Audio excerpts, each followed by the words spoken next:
सदर एर्दोगान ने हजूम को कौम बनने का रास्ता दिखा दिया। करकराइली, अदन्ना और मर्सिन की आवाम सदर एर्दोगान की हमकदम।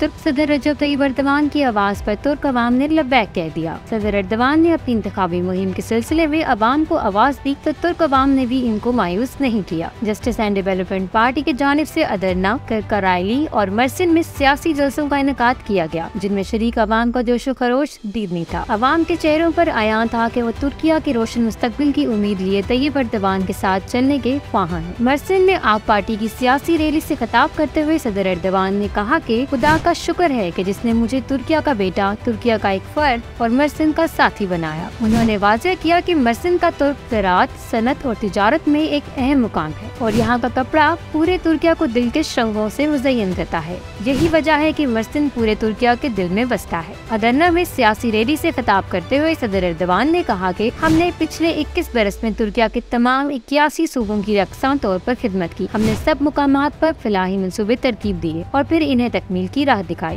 हमने दहशतगर्दों की कमर तोड़ दी। अब वो कभी भी हमारे आहिनी अज़म को तस्खीर ना कर पाएंगे। हमारे दुश्मन कभी भी हमें सुन्नी, अलवी या तुर्क कुर्द के तफरकों में मुब्तला नहीं कर सकते। जबकि करकराइली में जस्टिस एंड डेवलपमेंट पार्टी की सियासी रैली से खिताब करते हुए सदर एर्दोगान ने कहा कि तुर्किया के 8.5 करोड़ अवाम की बाहमी मोहब्बत, दोस्ती और भाईचारा ऐसी ताकत है जिसे नजरअंदाज नहीं किया जा सकता। हम इस मोहब्बत भरे रिश्ते पर कभी आंच नहीं आने देंगे। साथ मिलकर हम एक अजीम तुर्किया के लिए राह हमवार करेंगे। उन्होंने बताया कि हुकूमत तुर्किया ने तकरीबन 30 अरब तुर्क लीरा करकराइली के अवाम पर खर्च किया है ताकि करकराइली जिंदगी के हर शोबे में बेहतर हो।